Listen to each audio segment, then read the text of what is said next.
නමෝ තස්ස භගවතෝ අරහතෝ සම්මා සම්බුද්දස්ස නමෝ තස්ස භගවතෝ අරහතෝ සම්මා සම්බුද්දස්ස නමෝ තස්ස භගවතෝ අරහතෝ සම්මා සම්බුද්දස්ස යෝච පුබ්බේ පමජ්ජිත්වා පච්චාසෝ නප්පමජ්ජති සොයිමං ලෝකං පභාසේති අබ්බෝ මුත්තෝව චන්දිමාති.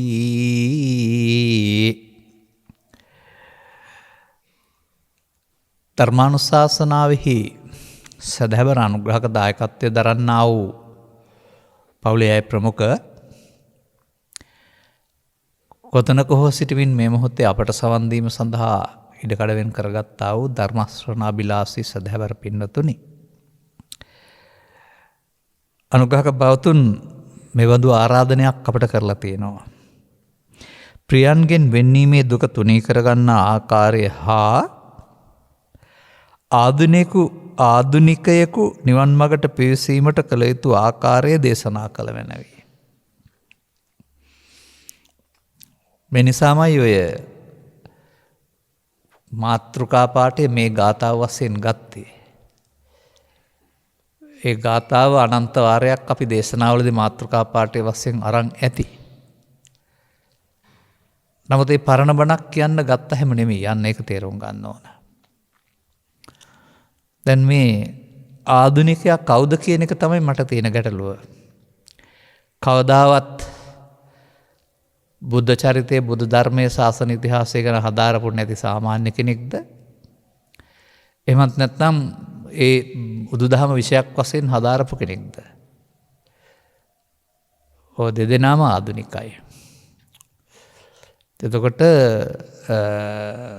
සාමාන්‍යයෙන් අපි කියන්නේ ආධුනික කියන එක තේරෙනවානේ යම් ශේස්ත්‍රයකට පිවිසීමේදී පළපුරුදු නැති කියන අර්ථයට ආධුනික කියලා කියනවා.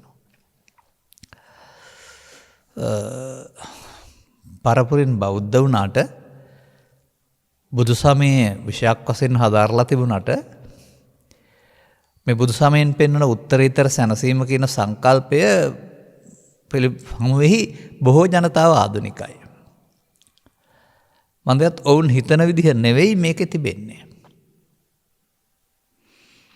අන්න ඒක තේරුම් ගන්න ඕන. මේ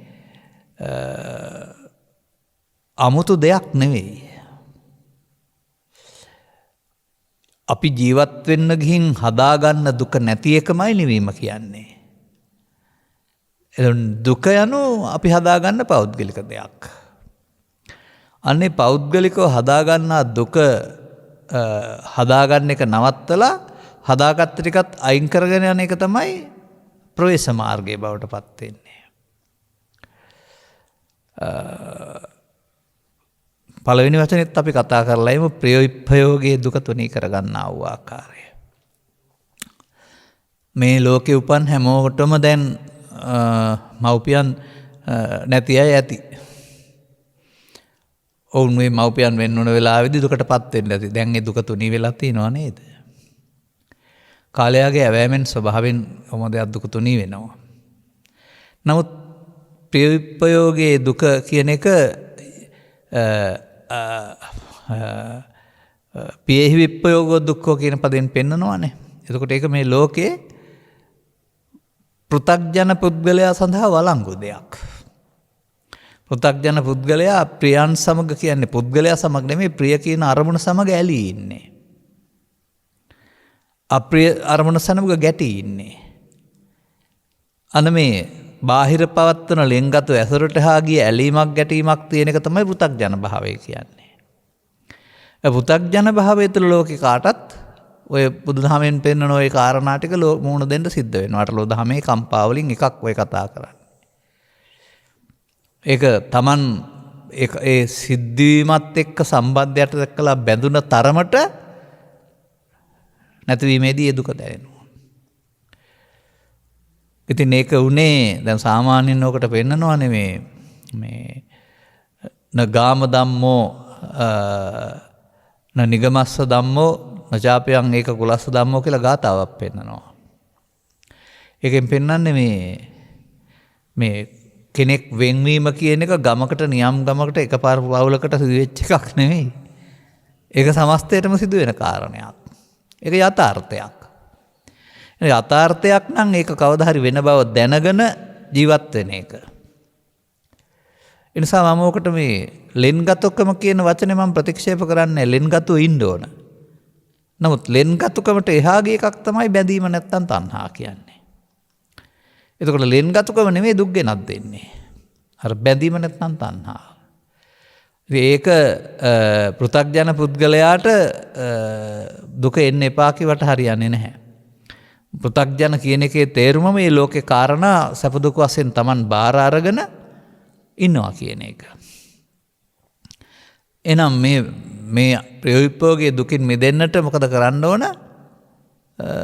ආර්ය භාවයට පත්වන එක. ආර්ය භාවයට පත්වන පුද්ගලයාටත් ඔය කියන බාහිර ලෝකේ වෙන්වීම හමුවීම සිදු වෙනවා. නමුත් දුකක් නැහැ. ඒ නිසා ඒක ප්‍රියවීම වෙන්වීම තුළ තියෙන එකක් නෙමෙයි අපි හදාගත්ත ආකාරයට. දැන් උදාහරණයක් වශයෙන් ගන්නකෝ අපි අවමගුලකට ගොහින් ඉන්නවා. පවුලේ සමීප අය අඬනවා වැළපෙනවා. අනිත් අයත් අවමගුලට ගිහින් ඒගොල්ලොන්ට දුකක් දැනෙන්නේ නැහනේ. ඒ කියන්නේ සීමාව ඉක්මවාගේ මැදීමක් පෘථග්ජන භාවය අර සමීප අයටයි තියෙන්නේ. අනිත් අයටත් ඒක දැනේවි ඒගොල්ලොන්ගේ සමීපතමෙන් ගිය දවසට. ඒ නිසා මේකේ පෙනෙනවා ප්‍රියයන් සමගත් අප්‍රියයන් සමගත් එක් නොවන්න කියලා. එක් නොවන්න කියන්නේ මේ බාහිර සම්බන්ධතාව පවත්වන්න එපා කියන එක එහෙම නෙවෙයි. අර ඇලීම ප්‍රිය දේ සමග ඇලීම අප්‍රිය දේ සමග ගැටි ඒකට තමයි මේ එක්වීම කියලා කියන්නේ. ඒ නිසා මේ ලෝකේට ආවනම් පෘථග්ජන මට්ටමේ සම්බන්ධතා ඇති කර ගැනීමේදී ඒවැ දුරදිග යන මේ ඇතුළතින් ඇතිවෙන්නා වූ බැඳීමේ තරමට වියෝගයේදී දුක දැනෙන එක නවත්තන්න බෑ. ඒ නිසා තමයි බාහිර අය සමග සම්බන්ධතාව පැවැත්වීමේදී ඇලීමකින් තොරව සම්බන්ධතාව පවත්වන්න පුළුවන් විදිහට. බුදු සමය තුළ මේක පැහැදිලි කරලා එහෙම නැත්නම් මේ කරුණ පැහැදිලි කරලා තිබෙන්නේ. ඒ කියන්නේ එතකොට මම දකින්නේ ඒ බාහිර පුද්ගලයෙකුගේ හෝ මොනවා හරි ඒක වෙන්වීම නෙවෙයි දුක ගෙනත් දෙන්නේ. ඒක අපි විසින් හදාගත් එකක් අපට විතරක් ආවේනික එකක්. අනේක තේරුම් ගන්න වෙනවා.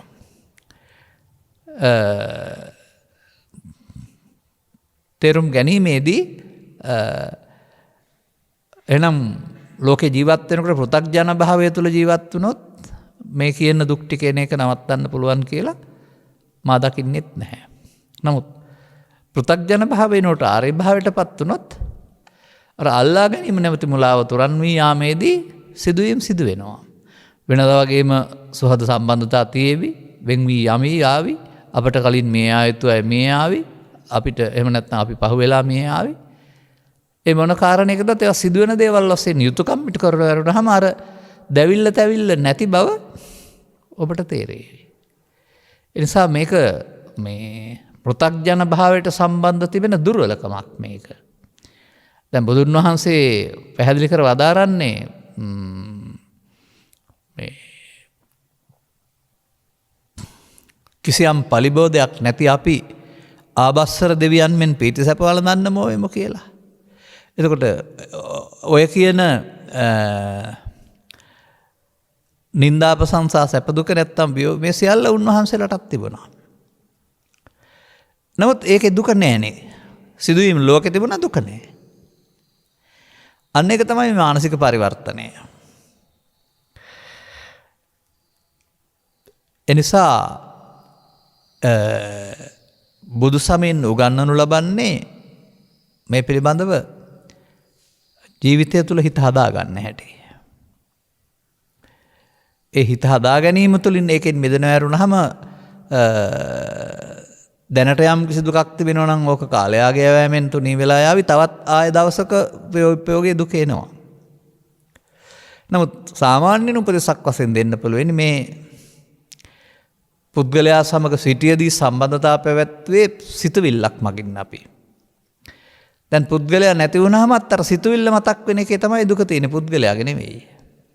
ඒ සිතුවිල්ලට එකතු කළා වූ අගය අපි. එනු අපට පශ්චාත්තාපයේ දුක කනගාටුව මොනවා හරි තීරණයක් ගන්න හිතෙනවා. ඒ අර සිතුවිල්ලට යටත් වී වහල් වේ. නමුත් ඒ සිතුවිල්ල සමග ශෝක වෙන තරමට දුක් වෙන තරමට අකමැති තරමට ඒක නැවත නැවතත් පස්සෙන් එනවා. හට ගන්නවා.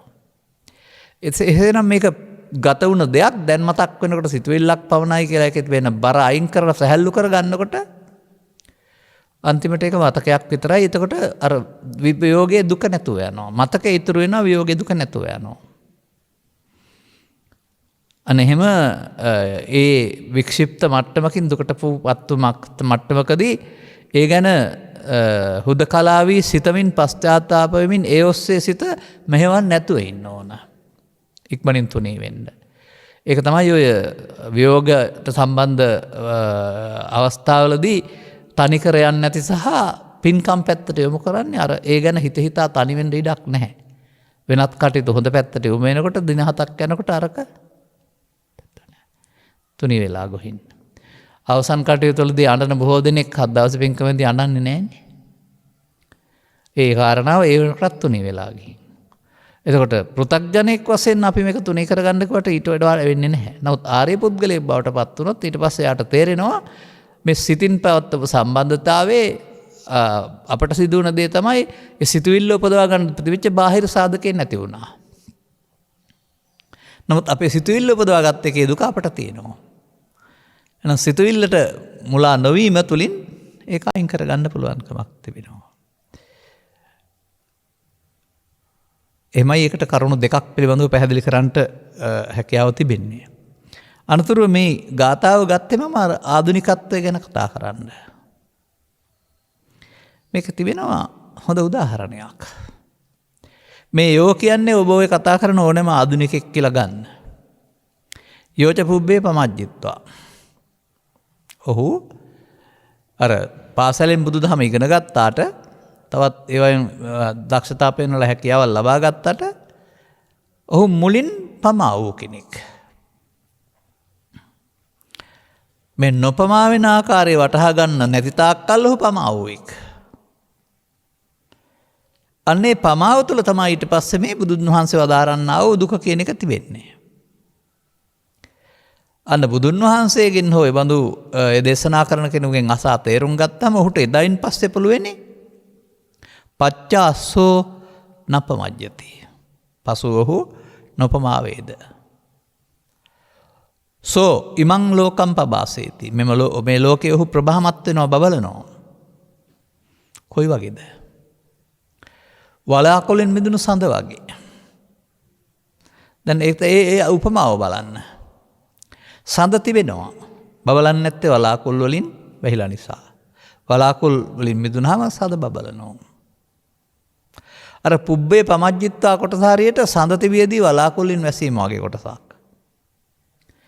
පසුව බැබලීම වලාකුළු යද්දී සඳ බැබලීම වගේ කොටසක්. නම් සඳ බැබලීම නැති කලේ වලාකුළු වලින් නම් ඔබේ මේ සතුට නැති කලේ මොන වලාකුළුද හිතේ හටගන්න. ඒවත් පෙන්වනවා වලාකුළු තුනී වෙලා යනවා වගේ තුනී කරන්න පුළුවන් කියලා. අන්නේම ඒ වලාකුළු ඝන වෙන එක නැත්තම් සිතේ මේ දුකටපත් වෙන හේතු ඝන වෙන එක තමයි මේ ඝන කියන්නේ ප්‍රමාණයෙන් වැඩි වෙනවා කියන එක තමයි මේ පුබ්බේ පමජ්ජිත්වා කියලා පෙන්වන්නේ. ඒක යෝච පුබ්බේ පමජ්ජිත්වා වළංගු වෙන්නේ පෘථග්ජන පුද්ගලයාට. පච්චාසෝ නපමජ්ජති වළංගු වෙන්නේ ආර්ය පුද්ගලයාට. එනිසා මිනිස්සු දුකින් ඉන්නව නෙවෙයි. පෘථග්ජනයා දුකින් ඉන්නවා ආර්ය පුද්ගලයා ඒ ලෝකෙම දුකක් නැතුව ඉන්නවා. අන්න ඒවා ආධුනික කෙනෙක් තේරුම් ගන්න ඕන. මම අර මුලින් මතක් කළේ එහෙම දෙයක් ගැන නෙමෙයි ලෝකයා කල්පනා කරන්න කියලා. ජීවිත දුකයි, ලෙඩ වෙන එක දුකයි, මහලු වෙන එක දුකයි. ඒ හින්දා ශරීරයක් අරගත්තොත් දුකයි, හරිගත්තේ නැත්නම් ලෙඩ වෙන්නේ නැහැ, මහලු වෙන්නේ නැහැ කියලා මරණයෙන් එහා පැත්තට තියෙන නිවනක් ගැන කතා කරනවා. එහෙම නැත්නම් බුදුරජාණන් වහන්සේ කෙනෙක් ආපහු ඇවිදින් අපිට පෙන්වන නිවනක් ගැන. නැත්නම් පින් කරගෙන යනකොට නිවනක් ගැන. මම එහෙම කියන්නම්. මෑතදිත් ඔක මතක් කළා මම. ඔබ මිග්‍රේන් වැනි දරා ගන්නට අපහසු විශේෂ දෙකින් පෙළනවා කියලා කියන්නේ. දැන් ඔබට මිදෙන්න අවශ්‍යයි.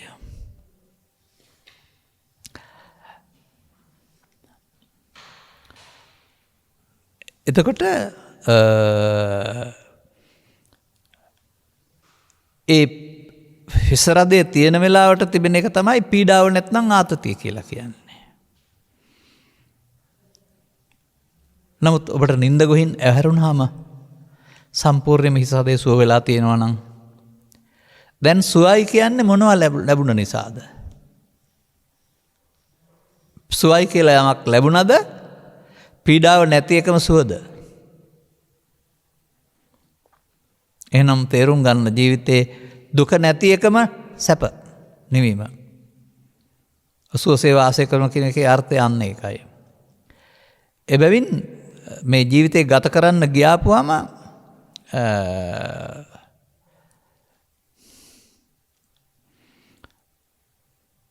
දුක කියන එක පෞද්ගලිකව හදාගන්න කාරණයක් එක එක්කෙනා. එක පසුගිය දේශනාවක මම පැහැදිලි කළා මේ අකුසල මූල බලවත් වෙන තරමට ඔහු පීඩාවෙන් ආතතියෙන් දුකින් ඉන්නවායි කියලා. එhmenan අකුසල මූල බලවත් වීම තමයි දුක් ගෙනත් දෙන්නේ.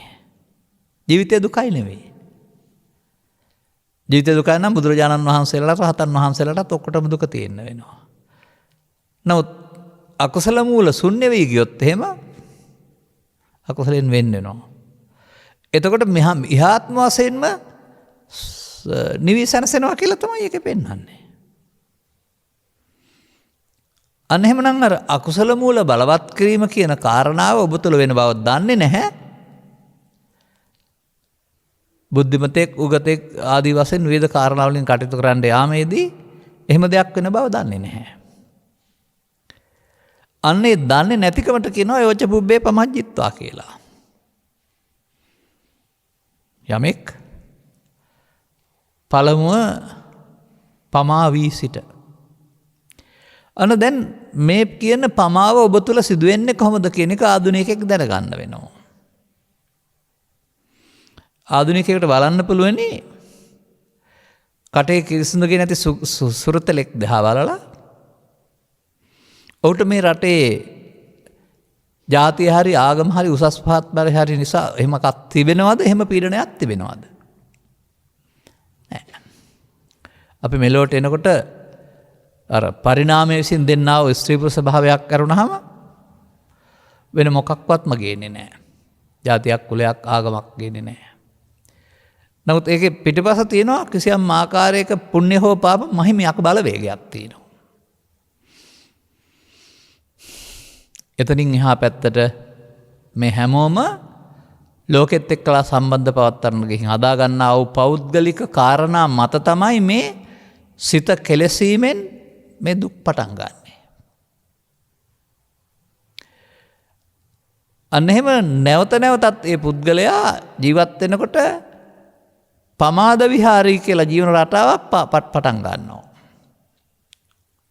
මේ පමාද විහාරී යනු කාර්යාලයට යන්න පමාවීම හෝ පාසලට යන්න පමාවීම නොවේ. අන්න ඒක තමයි අපි තේරුම් ගන්න ඕන. ඒ නිසා බුදුන් වහන්සේ වදාරනවා නිවීමට මඟ අප්‍රමාදය. ප්‍රමාද වෙනවා නම් මරණයට මඟ කියලා. එහෙනම් ඔබට ඔබේ ජීවිතය තුළ පමාව තේරෙනවා නම් නොපමා වෙන්න විතරයි කරන්න තියෙන්නේ. ආධුනිකයෙක් පමා වෙනවා කියන්නේ මොකක්ද කියලා තේරුම් ගන්න වෙනවා. මෙහිදී ඔබට ආධුනිකයෙක් නම් මෙන්න මේ කාරණා තේරුම් ගන්න වෙනවා. ආධුනිකයා සාමාන්‍යයෙන් බුදුදහම ඉගෙන ගත්තා වුණත් ඔහු කල්පනා කරන්නේ මම යනු කායට කියන නමක් මව්කුසෙන් බිහි වී ජීවිත අවසානය දක්වා ඉන්න පුද්ගලයෙක් ඉන්නවා අපි ළඟ. එයාට තමයි බුදුරජාණන් වහන්සේත් මම කිව්වේ කියලා. නෑ ලෝකයා ඒකට මම කියනවා. බුදුරජාණන් වහන්සේ එහෙම එකක් නෙමෙයි මම කියන්නේ. ඊට වඩා සියුම් තැනකට. මේ මම නෑ නෙවෙයි. මේ ඔබ කතා කරන මව්කුසෙන් බිහි වී ජීවිත අවසානය දක්වා ඉන්න පුද්ගලයාගේ අනන්‍යතාවය නැතුව නොවේ. ඒ අනන්‍යතාවය තුළ බුදුන් වහන්සේ වදාළ මමවල් 1000ක් 10000ක් විතර ඔබ හදා ගන්නවා. ඒ මම ඉන්නේ කය තුළ නෙවෙයි. ඇසෙන් කනින් නාසෙන් දිවෙන් කයෙන් ඒ මොහොතරුණ උපදින හැඟීම තුළ. අන්න මෙහෙම මේ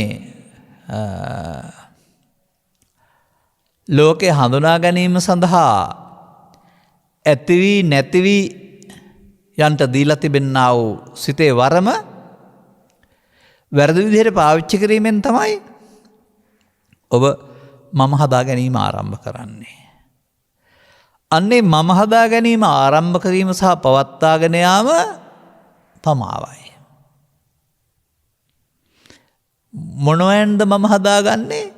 කොතනද මම හදාගන්නේ කියන එක ආධුනිකයෙක් තේරුම් ගන්න වෙනවා. එවිට ඒ මොහොතට උපදින හැඟීමෙන් තමයි මම හදාගන්නේ. ඒ මොහොත යනු හැමදාමත් අතීතය නොව අනාගතයත් නොව වර්තමානයමයි. වර්තමානය ඔබ භාවිතා කරන්නේ ජීවිතය සිව්විරියව්වෙන් එකකින්. තව කොතරම් වැඩ කටයුතු කරනවා කීවත් ඒ ඉරියව් හතර ඇරුණාම වෙන මොකුත් නැහැ. වාඩි වී ඉඳීවි, සිටගෙන ඉඳීවි, ඇවිදීවි, දිගාවී සිටීවි. මේ මොහොතට කරන්නේ මොකක්ද? ඒ ඉරියව්ව. ඒ ඉරියව්වේදී ඉන අනතුරු ඔබ ඇහැට එකතු වී ඉඳීවි, කනට එකතු වී ඉඳීවි, නාසයට එකතු වී ඉඳීවි, දිවට එකතු වී ඉඳීවි, කයට එකතු වී ඉඳීවි. නැත්නම් පස්දොරෙන් යමකට එකතු නොවන්නේ නම් සිතෙන් එන දෙයකට එකතු වී ඉඳීවි. අන්න ඒ විදිහට ඔබට බාහිර දේවල් උදව්වෙන් හෝ එකතු වෙන හිතක් හෝ බාහිර දේවල් නැත්නම් සිත ඇතුලෙන් මෙන්න හිතකට එකතු වෙන්න ඔබ පුරුදු වෙලා තිබෙනවා. මෙන්න මේ ලෝකේ හඳුනාගන්න මේ ඔබේ සිතේ පහළ වෙන දෙයට කියන නම ඉගෙන ගන්න වෙන ආධුනිකයෙක්. ඒකට බුදු සමය කියන නම පංචස්කන්ධය. ලෝකේ ඕනෑම දෙයක් සම්බන්ධයෙන් දැනගන්න පංචස්කන්ධයක් පහළ නොවී බෑ. ආධුනිකයෙක් ඉගෙන ගන්න ඕනේ ඒකයි.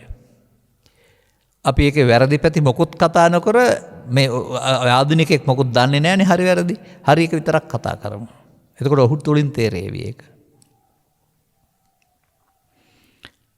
එවිට කොහොමද ඔබ ලෝකෙත් එක්ක සම්බන්ධතාව පවත්වන්නේ?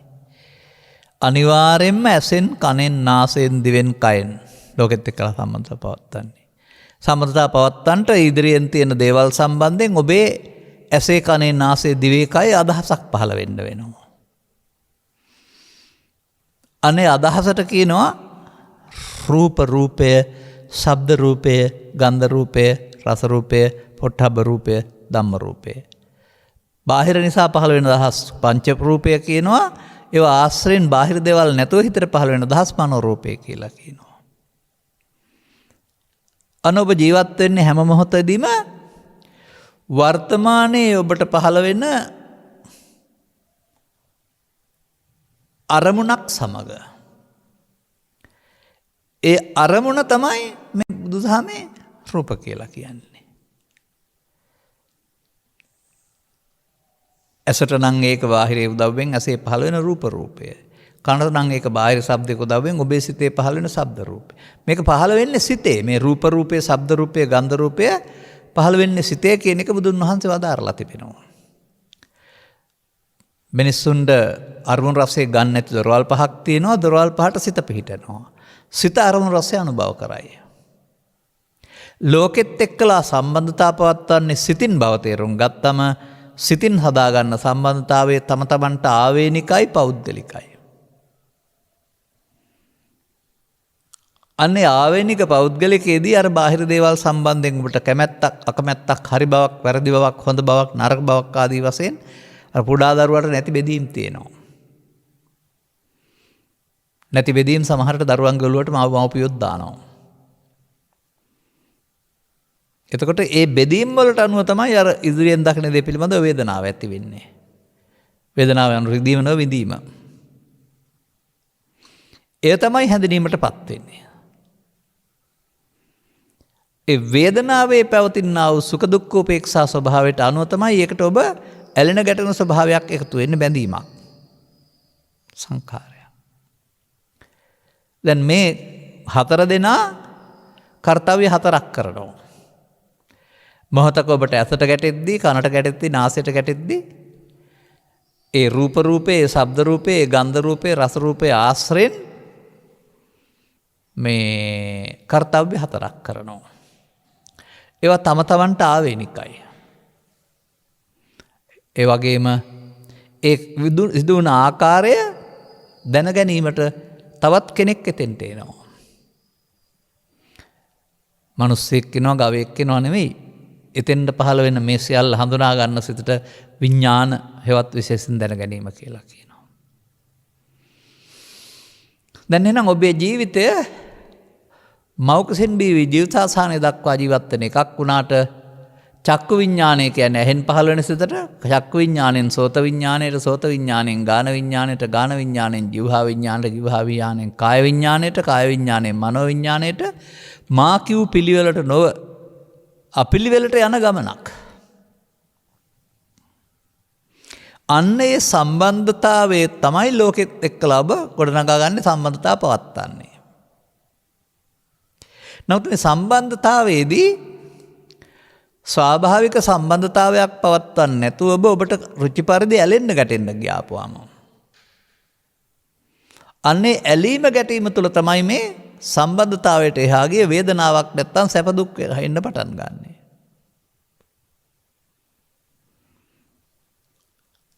එතකොට ඒකට කියන්නේ ඒ එන අරමුණ අල්ලා ගැනීම කියලා.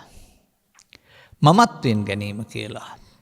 ඇලීම මුලාව හෝ ගැටීම මුලාව කියලා. හොඳ පැත්තට නම් ඇලීම සමග මුලාව, නරක පැත්තට නම් ගැටීම සහ මුලාව. මේවා මේ අද අහනකොට ඔබ ළමා කාලේ පහු කරන ආපු තැන් තරක් දුර කාලයක් මේවා කරන් තිබෙන්නේ. ඒ කියන්නේ ඒ හිතට එන අදහස ඔබ ඒක සමග ඇලෙනවා නම් මුලා වෙනවා නම්, ගැටෙනවා නම් මුලා වෙනවා නම් අන්න ඒකට තමයි මම හදා ගන්නවා කියන්නේ. දැන් තථාගතයන් වහන්සේගේ ඉගැන්වීමක් අපි පැහැදිලි කරනවා බොහෝ තැන්වල. අවුරුදු 60ක් 70ක් තිබෙන බැවින් කයේ පුද්ගලයෙක් ඉන්නවා කියලා හිතුවත් කමක් නැහැ. සිතයයි මනෝයයි විඥානයයි කියන ලැබෙදී වඳුරෙක් අත්ෙන් අත්තට පනින්නා වගේ වහා වෙනස් වෙනවා. අසුත පුතග්ජනයා සිතට එන දේ මම කොට අරන් තියෙනවා. ඔන්න බුදු සමයේ පෙන්නන මම.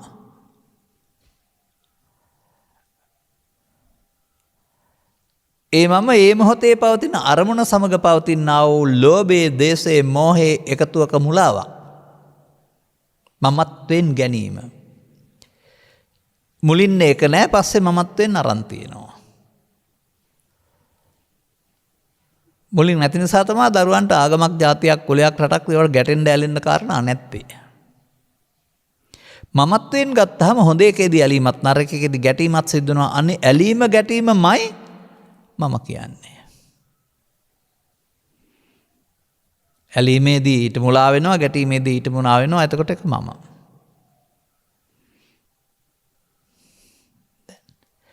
දැන් මමත්වෙන් ගත්තොත් ආයේ පස්සේ වෙලාවක දුක උපදින්න හේතුවක් චිත්තාභ්‍යන්තරයේ සැඟවෙනවා. අර සිත හටගෙන නැති වුණාට නිකන් උපේක්ෂා සාගත දේ හටගෙන නැති වෙනවා. පස්සේ ගන්න ඉතුරු වෙන්නේ නැහැ. ආයෙ දැක්කමත් ආයෙ මතක් වෙනවා. නමුත් මේකෙන් ඔබ කිසියම් ඇලීමක් රිදවා ගත්තොත් එහෙම ඒක නැති වෙන්නේ පසුවේ ගන්න සිත ඉතුරු වෙයි. පසුවේ ගන්න හේතුවක් සැඟවි. මෙන්න මේ පස්සේ ගන්න හේතුවක් සංගවන එක තමයි බුදුන් වහන්සේ දුකට හේතුව කියලා පෙන්වන්නේ. හටගෙන නැසන ස්කන්ධ පංචකය හරහා ලෝකය හඳුනාගන්නේ නැතිව ඒකට එන දේ රුචි අරුචි පරිදි ඇලෙන්න ගැටින්ට යාම තුළින් මේ පංචස්කන්ධයට දේ මම කොට ගැනීමෙන් පංච උපාදානස්කන්ධය බවට පත් වෙනවා.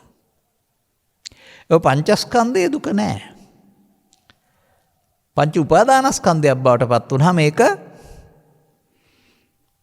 ඔබ ඒකට එකතු වෙලා ඉන්න නිසා ඒක අවසන් වෙන්නේ නිකම්ම නෙවෙයි. හෙටට ඵලයක් උපදින්න හේතුවක් චිත්තාභ්‍යන්තර ගත කිරීමෙන්. මෙන්න මේ සිත නැසෙන වෙලාවට පස්සේ ගන්න හේතුවක් අභ්‍යන්තර ගත කිරීමම පමාවයි. යෝච පුබ්බේ පමජ්ජිත්වා. එතකොට මිනිසා මේ මගේ යනවා. රට ගැන, ජාතිය ගැන, ආගම ගැන, අධ්‍යාපනය ගැන, පවුල ගැන මේ කාරණා ගැන හිතමින් පුද්ගලයෙක් වශයෙන් මේ ඇලෙන ගැටෙන පාරේ යනවා.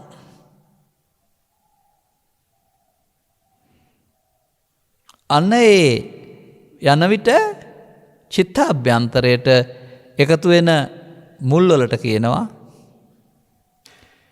ලෝභ මූලය, ද්වේෂ මූලය, මෝහ මූලය. තේරුම් ගන්න ඕන කාරණාව. අන්න ඒ මූල බලවත් වෙන එක තමයි දුක් ගෙනත් දෙන කාරණාව. ලෝකෙ නෙවෙයි.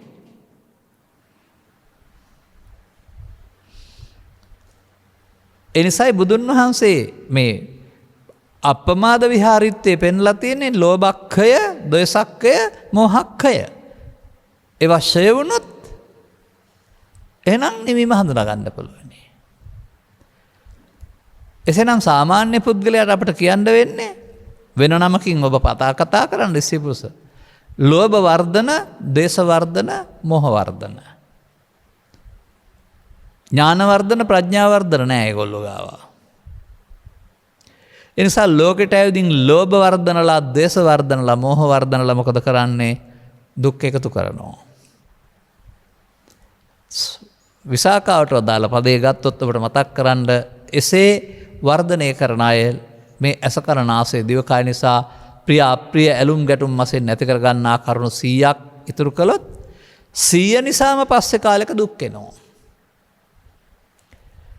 අන ලෝකෙ දුක් නෑ. ඒ සිදුවීම් සමග ඔබ ඇලුනොත් ගැටුනොත් ඒ නිසා ඔබට දුක් එනවා.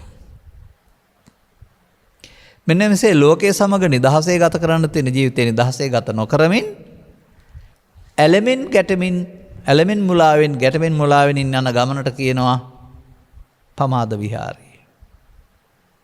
දැන් අර ජාතියක්, ආගමක්, කුලයක්, උසස් පහත් ભેදයක් නැතුව උපන් දරුවාට ඒ දරුවාගේ ස්වභාවය මූණෙනුත් පේනවා හඳ වගේ තමයි. හරිම සුරතල් ප්‍රියංකරයි. නමුත් අර ඇලෙන ගැටෙන කාරු ගන්න මේ මූණේ ලස්සන නැතුව යනවා, කෙස් අවුල් වෙනවා, බැල්ම රෞද්‍ර වෙනවා, වචන රළු වෙනවා. අන්න ඒ තමයි ප්‍රමාදය තුළ ඇලෙන කරුණු සංඛ්‍යාව වැඩි කර ගැනීම. නැවත නැවතත් ඔබ මේවා සම්බන්ධයෙන් ඇලෙන ගැටෙන කරුණු ඇති කරගත්තොත් ඔබ එහෙනම් ඇලීම මුලාව, ගැටීම මුලාව චිත්තාභ්‍යන්තරේ බලවත් කරනවා. හෙවත් ලෝභ, දේශ, මෝහ නම් වූ මූලයන්, අකුසලයන් බලවත් කරනවා. ඒ අකුසල් දුක් ගෙනත් දෙන්නේ. ලෝකෙ නෙමෙයි. ඒක තමයි ආධුනිකයෙක් ඉගෙන ගන්න ඕන. නමුත් අපිට මේ අකුසල් පිළිබඳ අවබෝධයක් එතරම් නැහැ. අපි ඒ වෙනුවට අකුසල් වෙනුවට කුසල් කියන වචනට අදාළ ලෝභ දේශ මොහ වලින් ඉවත් වීම වෙනුවට පින් කිරීම නැමැති විකල්පයක් දාන තියෙනවා. අරක වෙන්නන්නේ ලෝභයෙන්, දේශයෙන්, මොහෙන් ඉවත් වීම, අකුසලයෙන් වෙන්නේ මේ කුසලය. නමුත් මේ පින් කිරීම නැමැති ක්‍රියාකලාපය තුලත් ලාභ කීර්ති ප්‍රශංසා බලාපොරොත්තු වුණොත් ඒක තුලත් අර ලෝභ දේශ මොහ නම් වූ අදහස් වැඩි දියුණුවම සිදු වෙන්න පුළුවන්. මෑතක කළ දේශනාවක් මා පිළිබඳව විවරණය හොඳට ඉදිරිපත් කළා. යම් පුද්ගලයෙක් කරන කාරණා පිළිබඳව. ඒ හමු වෙන පුද්ගලයා සම්බන්ධයෙන් රිදවන්න, කපන්න, කොටන්න, පලිගන්න, එක ටික කරන්න, පන්නලා දාන්න, කරදරයක් කරන්න හිතනවා නම් එයින් සිදුවෙන්නේ අකුසල් කියලා පෙන්වලා තිබෙනවානේ. එතකොට අන්නේ අකුසල් සිදුවෙන මාර්ගයේ මිනිසා දුකටපත් කරනවා යරුණහම බාහිර ලෝකේ තියෙන යහපත් සම්බන්ධතාව මිනිසා දුකටපත් කරනවා කියලා බුදුන් වහන්සේ වදාරන්නෙත් නැහැ. ඒව නවත්තන්න කියලාත් නැහැ. නමුත් අපි එහෙම නෙමෙයි හිතන්නේ. සහෝදරයෝ එක්ක තියෙන සම්බන්ධය හොඳ නැහැ. මව්පියන් අතර තියෙන සම්බන්ධය හොය නැහැ. මව්පිය දූ දරු සම්බන්ධය හොඳ නැහැ. මේවත් අතාරින්න ඕනේ කියලා. ඒකේ තිවෙන්න ඕන සම්බන්ධයක් තියෙනවා. ඒකට මම කියන ලිංගතුකම කියලා. ඒකට ආදරය කියලා කියන්නේ. නමුත් ලිංගතුකමට එහා ගිය තමන්ට ලැබෙන වාසිය හෝ අවාසිය හෝ තමන්ට තිබෙන කාරණයක් නිසා ඒක තමග ඇලීමක් ගැටීමක් ඇති කර ගන්නු ලබනවා. අන්න එහෙම මේ අර වලාකුල් ටික ටික එනකොට තිබුණා වූ පැහැදිලි හද පුරා හද අඳුරෙන් වැසී යන්න ආසේ ළමා කාලයේ පටන් ටික චිත්තාභ්‍යන්තරයේ ලෝභයෙන් දේශයෙන් මොහෙන් වැහෙනකොට සන්තෝෂයේ සතුට වැසී යනවා. තිබුණා හඳ වලාකුල් නිසා නොපෙනී ගියා. අන්න මේ නීවරණ ධර්ම බලවත් කිරීම මිනිසෙකුගේ ජීවිතේ ඔහු දුකටපත් වෙන පාරයි. ආධුනිකයෝ ඉගෙන ගන්න ඕනේ ඒකයි. එබැවින් ඔබ යන මගේ ඔබ අස්කරමින් යන්නෙක් වෙන්නේ නැහැ, රැස් කරමින් යන්නෙක් වෙනවා. ඒ විතර නැවත නැවතත් මේවා සමග එකතු වීම තුළ එහි මූලය බලවත් වීම තුළින් ඔබට විශාල තර්ජනයක්, පීඩනයක්, ශෝකයක් සිතට ගෙනත් දෙනවා. ඒ අර බලවත් කාරණේ නිසා ගෙනත් දෙනව වරුණාම නැත්තම් ලෝකේ වගේ ගෙනත් දෙන්නේ නැහැ.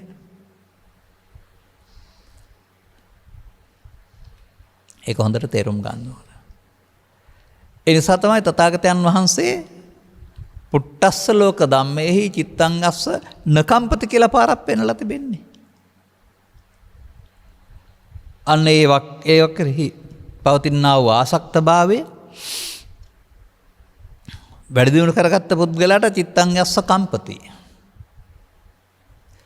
නමුත් ඒක තේරුම් අරගෙන සිතට මොනවලාව අයින් කරගත්තාම චිත්තං අස්ස නකම්පති. එතකොට කම්පති පෘථග්ජනයාට අකම්පත් නොකම්පති ආර්ය පුද්ගලයාට. ලෝකෙ නෙමෙයි ඒක සිද්ධ වෙන්නේ. ලෝකෙ හැමදාමත් මේ දේවල් සිදු වුණා. එතකොට කම්පති ස්වභාවය ලෞකික, අකම්පති ස්වභාවය ලෝකෝත්තර. ලෞකික ලෝකයට අයත්. ලෝකෙට කියන්නේ වර්ල්ඩ් ලෝකයට නෙමෙයි, ඔබේ මේ ලෝකෙට අයත්. අකම්පිත ස්වභාවය ලෞකිකයේ ඉක්මවා ගිය එකක්. මෙන්න මේ ඔබේ සිතට වෙන හානිය. ඔබේ චිත්තාභ්‍යන්තරයේ ලෝභයෙන්, ද්වේෂයෙන්, මොහෙන් බලවත් වී යන නිසා තමයි ඔබට දුක් ගෙනත් දෙන්නේ කියලා තේරුම් ගන්න. එහෙනම් බලවත් වෙන පාර එකක්. බලවත් වෙන පාරට කියන නම තමයි පමාද විහාරී කියලා කියන්නේ. ජීවිත අවසානයේ දක්වා බුදුන් වදාළ දහමට තේරුම් ගන්න නැතුව බලවත් වෙන පමාද විහාරීත්වයේ ගිහින් දුක්ම පුරවගෙන ජීවිතේ. එබඳු ඔය ආගමික ජීවිතයක්, සදාචාර සම්පන්න ජීවිතයක් නැති, සල්ලිම හොයපු, ඉඩම්ම හොවපු, මත්පැන්ම බීපු, අවුල්ම ඇති කරගත්ත එහෙම ගන්නකො ටිකක් රලෝභ දේශම බලවත් වෙන චරිත වශයෙන් අවසානයේ කොහොමද ඉන්නේ බලන්න. පිස්සෙක් වගේ මොනම සන්තෝෂයක්වත් නැහැ. ඒ හේතුව අර චිත්තාභ්‍යන්තරයේ තියෙන කැවිදින් ඔබට වද දෙනවා. මේකට පශ්චාත්තාපය කියනවා. බාහිර කාරණයක් හේතු වෙනකොට එනවා තමන්ගේ හිතේ තියපේක පශ්චාත්තාපය. අන්න මේක තේරුම් ගන්න පුළුවනි නම් දුකක් නැතුව ඉන්න අටලෝ දහමට බැනලා හරි මේ බාහිර සාධක වලට දොස් කියලා හරියන්නේ නැහැ. ඒවා නිසා ඔබට රුචි අරුදි පරිදි හිතේ හදාගත්තා වූ ඇල්ම ගැටීම බැහැර කරන්න වෙනවා. ඇලෙන්න ගැටෙන්න වීරිය කරන්න ඕනේ නැහැ. ස්වභාවයෙන්ම ඇලුනොත් ගැටුනොත් ඒ අනුව ඒක වැඩි දියුණු වෙනවා. බැහැර කරන්න තථාගතයන් වහන්සේ විශේෂ වීරියක් දරන්න ඕනේ. විරේන දුක්ඛං අච්ඡේති. පෙර කළ පරිදි මේ මොහොතට අහු වෙන එක වෙනුවට ඒ අසු නොවීමෙන් එහි බලය දුර්වල කරන්න පුළුවන් ක්‍රමයක් තිබෙනවායි කියලා තථාගතයන් වහන්සේ ලෝකයට පෙන්නනවා. දුක්ඛ නිරෝධ ගාමිනී පටිපදා. අර වචන වලින් ගන්න යන්න එපා, මම ඒක කියන්නේ මේ වෙලාවේ. දුකින් නිදහස් වෙන ක්‍රමය. එතකොට බුදු සමයේ ගැඹුර වටහා ගත්ත නැති පුද්ගලයාගේ පටිපදාව දුක්ඛ ගාමිනී පටිපදා. දුකටපත් වෙන ප්‍රතිපදාවේ. අන්න ඔබ මෙතන නම් ඉන්නේ ආධුනිකයෙක් තමයි. ඔබ ඔබේ හිතට එන කරදර වලට, හිරිහැර වලට ලෝකෙට දොස් කියා ඉඳීවි. නමුත් කැඩපතකින් බලන්නෙකුට කැඩපත තියෙන ඇසේ කැලලක් පේනවා නම් ඒ කැලල තියෙන්නේ කැඩපතේ ඉන්න පුද්ගලයාගේද ඔහුගේ ඇසේද? ඔහුගේ ඇසේ කැලලක් තියෙන නිසානේ කැඩපතෙන් පේන්නේ. අන්න ඒ වගේ ඔබ ළඟ තිබෙන නිසා තමයි දුක් වෙන්න හේතුව බාහිර කාරණා නිසා හමු වෙන්නේ. ඉතින් දුකටපත් වෙන හේතු වලින්ගෙන් සිත හිස් කර ගැනීම මිනිසා බුදුන් වහන්සේ විසින් මිනිසුන්ට ජීවිතය තුළ කළගත් දෙයක් වශයෙන් කරන යෝජනාවයි. නිවිලා සැනසෙල්ලා ඉන්න ඕන නම් මේ දුකට හේතු එකතු කර ගැනීම ප්‍රතිපදාව වෙනුවට අස්කර ගැනීම ප්‍රතිපදාවක් තුළ ජීවිතය ගෙන යන්න. ඒකයි ආධුනිකයෙක් දැනගන්න ඕන කාරණාව. එකතු වීමෙන් අවසන් නොවේ. අනාගත ඵලයක් උපදවන්න හේතු චිත්තාභ්‍යන්තරයේ තබා නැfේ. ඇලීමෙන් හෝ ගැටීමෙන් හෝ මුලාවෙන් ගැනීමේදී අන්න එහෙම මෙතනින් එහා පැත්තටත් සතරක් හැදෙන්නේ මේ කියන එකතු වීම නිසා කියන එක. කවුරුත් හදනවා නෙවෙයි, එහෙම එකක් තිබෙනවා නෙවෙයි. ඔබ මේ අරමුණු රස විඳින්න ගියාපුවම ඒවත් එක්කලා ඇලුනොත් හොඳයි කියලා තැබ්බුවාම, ගැටුනොත් මේක එපා කියලා තැබුවාම මේ දෙකෙන්ම ඒ අනාගත ඵල උපදින හේතු චිත්තාභ්‍යන්තර ගත වෙමින් මේ මොහොතේ නිමාවක් නැති සතරක් හැදීම ආරම්භ වෙනවා. එතකොට ඒවට ජීවිතය අවසන් වුණාට ආපහු නැවත උපදින්න පුළුවන් හැකියාවක් තියෙනවා. ඒ මූලයන්ගෙන් නැවත අර ගහේ කඳ කොතරම් කැපුවත් මුල තියෙන විට දලුලන්නාසේ කියන අර්ථයෙන් ඒ දුක්වලට හේතු තැබූ පුද්ගලයාට හට ගන්නවා. ඒ නිසා ජීවිතය අවසන් වෙන විට පස්සේ ගන්න කිසිදු හේතුවක් නැතුව අවසන් කරන්න පුළුවන් තැනට ජීවිතය තුළ හිත හදන්න ඕන. අර සිත ඇතුළට තබමින් හදන පාරට කියනවා පමාද විහාරිත්වය කියලා. පමාද විහාරිත්වය තුළ දුක නවත්තන්නත් බෑ, කම්පාව නවත්තන්නත් බෑ, පමාද විහාරිත්වයට නිවීම ගේන්නත් බෑ. පමාද විහාරිත්වයේ මොහතම අපමාද විහාරිත්වයට ගත්තහම අන්න අර වලාකුළු ටික තල්ලු කරන පාර. දැන් වලාකුළු වලින් හඳ වැහිලා. නමුත් හඳ නැත්තේ නෑ තිබෙනවා. වලාකුළු තල්ලු කරත් හඳ මත වෙනවානේ. අනිත් වගේ මේ සිතට උඩින් වැහුණා වූ නීවරණ ධර්මයන් ටික ප්‍රහාණය කළොත්, යට කළොත්, ඈත් කළොත් නෙමෙයි ප්‍රහාණය කළොත් නැවතත් තිබුණ හඳ හම්බ වෙනවා. අන්නේසේ ඔබේ ළමා කාල තිබුණා වූ සැනසීම ඔබට අහිමි කළේ, ඔබේ ළමා කාල දැන් ඔබට පෙනෙන්නේ නැහැ. සුරතල් දරුවෙක් ආශ්‍රයෙන් හිතා ගන්න.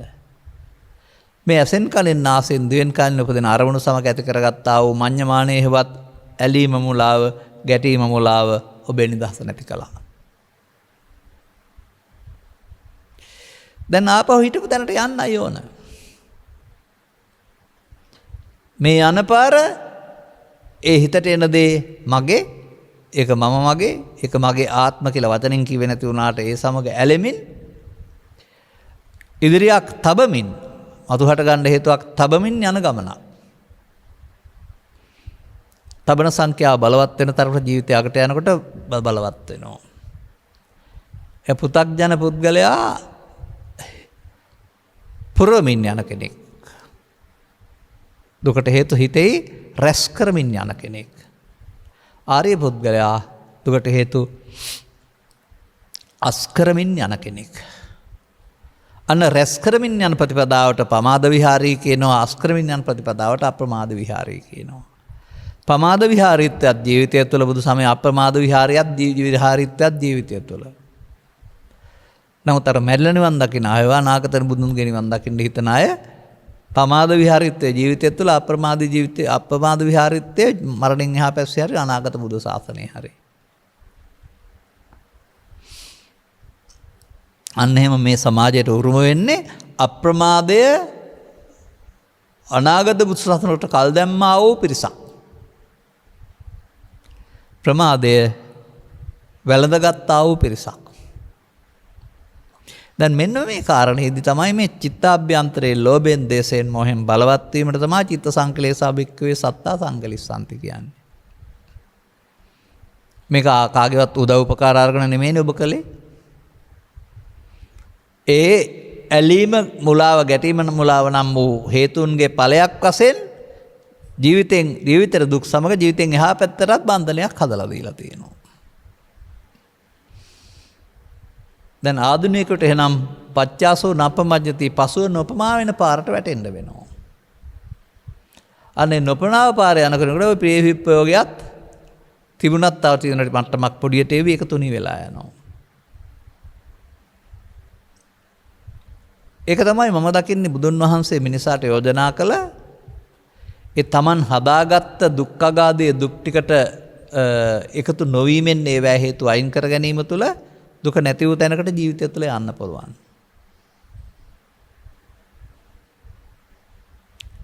මොනවද ඒකට කරන්න ඕන? කසින වඩන්න ඕන හරි ආනාපාන සතිය වඩන්න ඕන හරි බුදුගුණ භාවනාවක් වඩන්න ඕන හරි එහෙම කියලා එක එක්කෙනා ඔබට උපදෙස් දෙවි. නෑ. මම දකින්නේ ඔබ කරමින් ඉන්නේ අල්ලා ගැනීම ඔබ කරන්න පටන් ගන්න ඕන අල්ලා නොගැනීම. ඔබ කරමින් හිටියේ පමාද විහාරිත්වය ඔබ කරන්න ඕන අප්‍රමාද විහාරත්වය. ඔබ කරමින් හිටියේ මඤ්ඤමානය දැන් කරන්න ඕන අමඤ්ඤමානය. ඔබ හිටියේ අප්‍රමාණ සංඥාවල චිත්තාභ්‍යන්තරයේ මෙවන් පොරොමින් බැඩෙන පැත්තට. දැන් තථාගතයන් වහන්සේ වදාරනවා ඔබට ප්‍රහාණ සංඥා පුරුදු කරගන්න. අර ප්‍රහාණය වෙන්නේ කොහොමද? අන්න ඒකයි තේරුම. දැන් අර ඇලුනොත් ගැටුනොත් හේතු ඉතුරුයි අවසන් වෙනවා. ප්‍රහාණය වෙන්නේ කොහොමද? අන්න ආධුනිකෙක් දැනගන්න ඕනේ ප්‍රහාණය වෙන්නේ මොනවා කරොත්ද කියන එක. දැනගෙන ඒක කරන්න පටන් ගත්තාම ඔහුට ඒකේ ඇති වෙන සැනසීමේ ස්වභාවය වැටහෙන්න ආධුනික බව නැතුව යනවා.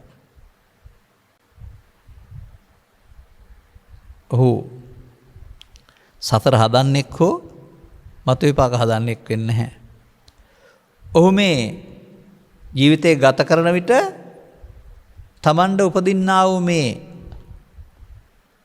ලෝභ මූල, මෝහ මූල, දේශ මූල, මොහ මූල, ලෝභ මූල, මෝහ මූල, දේශ මූල ස්වභාවයේදී පෙර කළ දේ නොකරන්නට ඒකට එකතු නොවී සිටින්නට ඔහු හුරු පුරුදු කරගන්න වෙනවා. අන තථාගතයන් වහන්සේ මේ මිදිම සමාජයට හඳුන්වා දෙනු ලබන්නේ විරියේන දුක්ඛං අච්චේති. වීරියෙන් මේකෙන් අයින් වෙන්න ඕන. සාමාන්‍යයෙන් මෙහෙමනේ. ඔබට කවුරු හරි දොස් කිව්වම කේන්ති එනවා. දැන් ගහන්නම හිතෙනවා. අල්ලා නැත්තුවත් ගහන්නම යනවා. ආන් ඔබට වීරියක් නැහැ. ඔබ ඒකට එකතු වෙනවා බොහොම පහසුවෙන්. දැන් හිතුණට නොකර ඉන්න වීරියක් තියෙන්න වෙනවා. සාමාන්‍යයෙන් කියන්නේ දෙපිරසක් අතර අරුගුදේදී අනිත් පැත්තේ අය මේගොල්ලෝ කඩුපොළු අරන් එනකොට අපිත් ළමයි වඩා නැවිදින්නේ නැහැ කියලා කියනවා. ඒ කියන්නේ ගැටෙන්න සූදානම් කියන එකනේ. ගැටෙන්න ඕන මොහොතේ ඇලෙන්න ඕන මොහොතේ ඇලී නොසිටීම. ගැටෙන්න ඕන මොහොතේ ගැටී නොසිටීම. මුලා වෙන්න ඕන මොහොතේ මුලා නොවීම කියන වචනේ තිබෙනවා.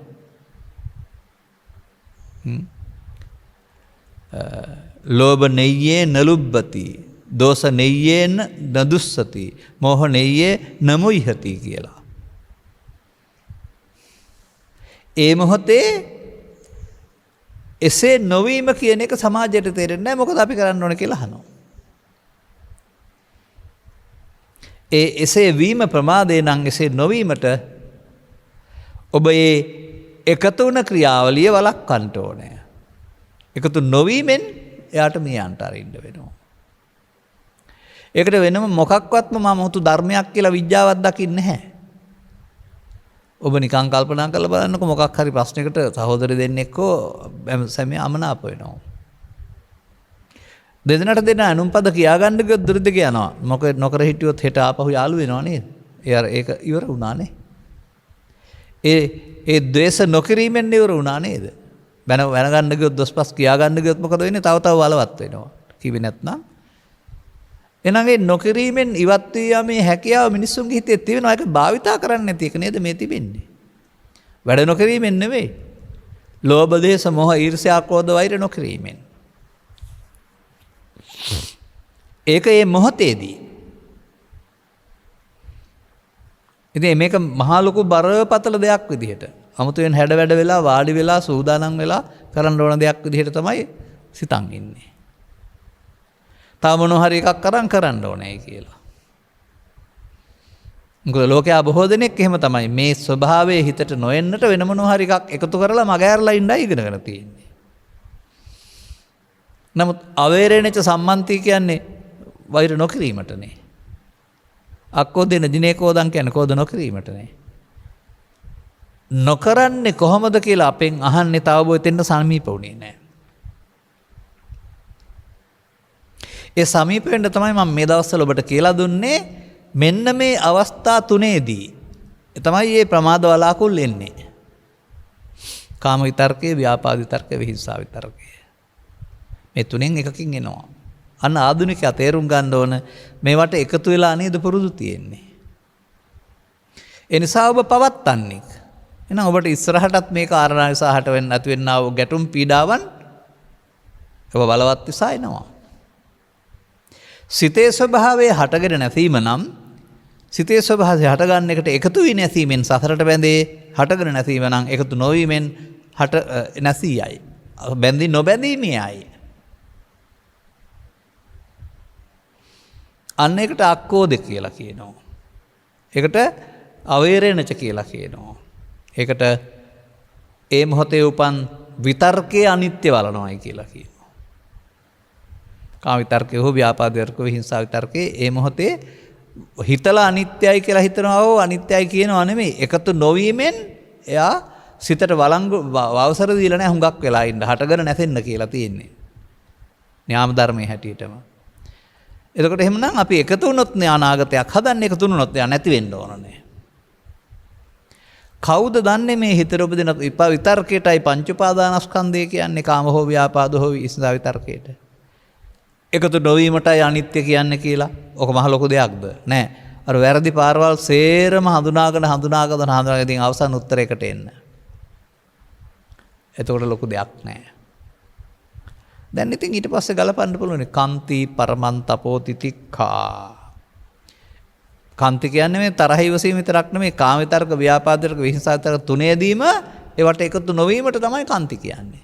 ඒ කියන්නේ එකතු වීම ලෝභ දේශ මොහ කිරීමයි එකතු නොවීම ලෝභ දේශ මොහ සේ කිරීමයි. දැන් ඒ අකුසල මූල ගැන උගන්වන එකේ එකතු නොවීමෙන් මේ ජීවිතේදීම නිවනවා කියලා තියෙන්නේ. එහෙනම් ලෝභක්කේ දේශක්කේ මොහක්කේ වෙන්නේ එකතු නොවීමෙන්නේ. එකතු වීමට නිත්සුකාත්ම වශයෙන් බලන බව තථාගතයන් වහන්සේ ත්‍රිපිටකයේ පෙන්වා තිබෙනවා. අපි ඒක එහෙම හිතන්නේ නැහැ වෙනත් විදිහකට බලන්නේ. එකතු නොවීමට අනිදුක්ඛානාත් වශයෙන් බලනවා කියලා පෙන්වලා තිබෙනවා. අන්න අපි ඒක පිළිගත්තොත් අපි අනිදුක්ඛානාත් වශයෙන් බලනවා. දැන් ඔහු අප්‍රමාද වෙන්න පටන් ගත්තා. දැන් ඔහු ලෝභ දේශ මොහ එකතු කිරීම වෙනකොට ලෝභ දේශ මොහ කරන්න පටන් ගත්තා. එතකොට ඔන්න දුක් වලට හේතු අයින් වෙන්න පටන් ගනීවි. ආධුනිකයෙකුට මේ කාරණේ එක ධර්ම දේශනාවකින් තේරෙන්නේ නැත්නම් සවන් දීලා කරුණ මනවින් ටිකෙන් ටික ඇවිදින් ගමරට එන්න ඕන. තමන් අතින් වෙමින් පවතින දේ තමන්ට දුක් ගෙනත් දෙනවා. ලෝකේ දුක් නැහැ කියන අවබෝධය ලබා ගන්න වෙනවා. වෙමින් පවතිනට එකතු නොවුනොත් එහෙම බාහිර කාරණා නිසා උපදින්න ඔබේ හිතේ නැතුවම දුක් වලට හේතු නැති වෙනවා. තණ්හාව නැති වූ තැනනේ. එතකොට ඒ හටගත්ත කාරණේ අයින් වෙනවා ඉදිරියට නොතබීමෙන් ආය හටගන්න හේතු නැති වෙනවා. මේකට තමයි ආර්ය මාර්ගයේ ආර්ය ප්‍රතිපදාවේ සම්මා වායාමය කියලා කියන්නේ. සම්පූර්ණයෙන්ම මේ කතා කළේ මොකක් සම්බන්ධයෙන්ද? ඔබේ සිතට පහළ වෙන සිතිවිලි වල පුනර්භවය පිළිබඳව. සිතිවිලි පස්සේ ගන්න තිබ්බොත් පුනර්භවය සිද්ධ වෙනවා. අර ඇලුනොත් පුනර්භවයට හේතු වෙනවා. ඇලුන් නැත්නම් පුනර්භවය සිදු නොවි නැති වෙනවා. පුනර්භවයට හේතු නොවි නැති වෙනවා.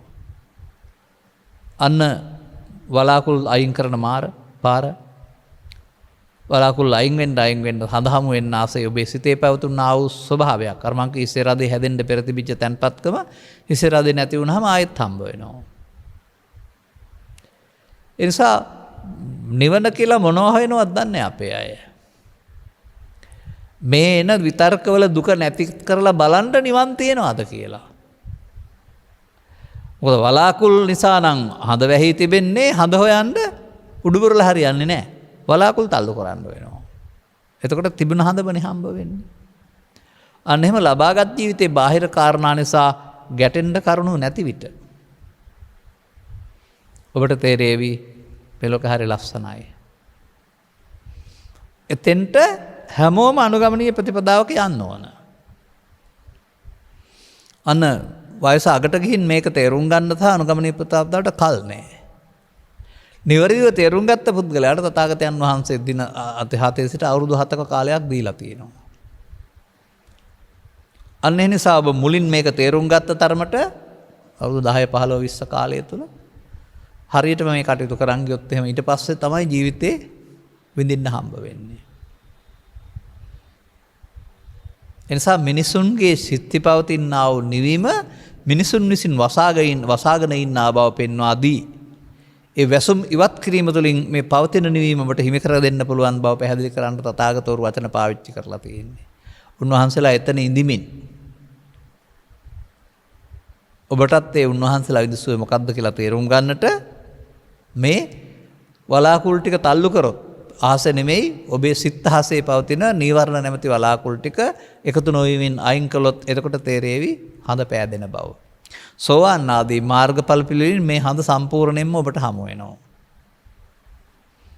එහාත්ම වශයෙන් අදාළ කරුණු තේරුම් ගනිමින් ලබාගත් ජීවිතයේ තියෙන සුන්දරත්වය විඳින්නට අවශ්‍ය මග යන්නට මෙම කරුණු පැහැදිලි කිරීම හේතු වාසනා වේවායි කියන සුභාශිංසනය කරමින් මම ධර්මානුශාසනාව මෙසේ අවසන් කරනු ලබනවා. මෙම උතුම් ධර්ම දේශනාව ප්‍රඥානාලිකාව තුළින් ප්‍රචාරය කිරීම සඳහා භාර්යාව ප්‍රේමා මෙන්ඩිස් ලංකා වරුණි දියණියන් සහ ඉන්දුනිල් ඉන්දක බෑනාවරුන් විසින් සදහැවර දායකත්වය දරා තිබෙනවා.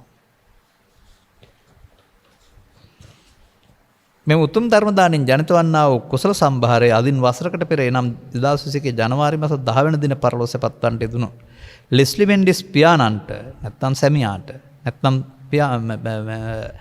ඥාතිවරයාට හා මිට වසර 5කට පෙර පරලෝසපත් IH රොසලින් ආච්චි අම්මා ඇතුළු දායකත්ව දරුවෝ සැමගේ නමින් මිය පරලෝක පින් බලාපොරොත්තුෙන් සිටින යම්තාක් සත්වින් වෙත්නම් ඒ සියලු දෙනා ගෙන්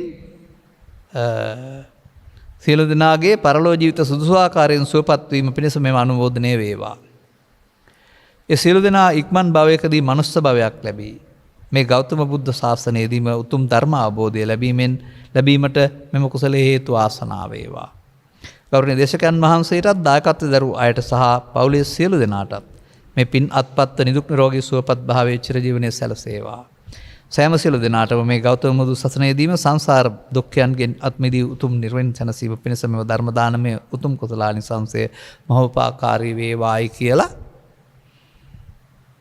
ගැටලු නැති වැරදි නැති සිදු යුතු ආකාරය පිළිබඳව නිවැරදි වාක්‍ය ගැලපීමක් සහිත පුණ්‍යානුමෝදනාවක් ලබා දී තිබෙනවා. එසේනම් මේ ලෝකේ පවතින අවුල් සමග ජීවත් වෙන්න තියෙන හොඳම විසඳුම පෘථග්ජන භාවය අතහැර දැමීම කියලා තේරුම් ගන්න. එතකොට 아무තු දෙයක් හම්බ වුණා නෙමෙයි දුක් වෙන්න තියෙන කාරණා ඇතුළේ දුකක් නැති එකම නිවීමයි කියලා තේරෙවි. ඔබේ යහපත් පැතුම් සියල්ල සපුරා ගැනීමට මෙම ධර්ම දානමය පුණ්‍ය කර්මයේ හේතු වේවා. අනුග්‍රහක බවතුන්ටත් සවන් දුන් හැමටත් මෙම මාර්ගයේ ගොස් මේ ප්‍රතිඵලෙ හිමි කරගන්නට හේතු වේවායි ප්‍රාර්ථනා කරගන්න. සබ්බිහිත්‍ය වජ්ජන්තු සබ්බ රෝගෝ විනස්සතු මාතේ බවත් අන්තරායෝ සුඛී දීඝායුකෝ බව හැම දිනාටම තෙරුවන් සරණයි. රාගක්ඛයෝ නිබ්බානං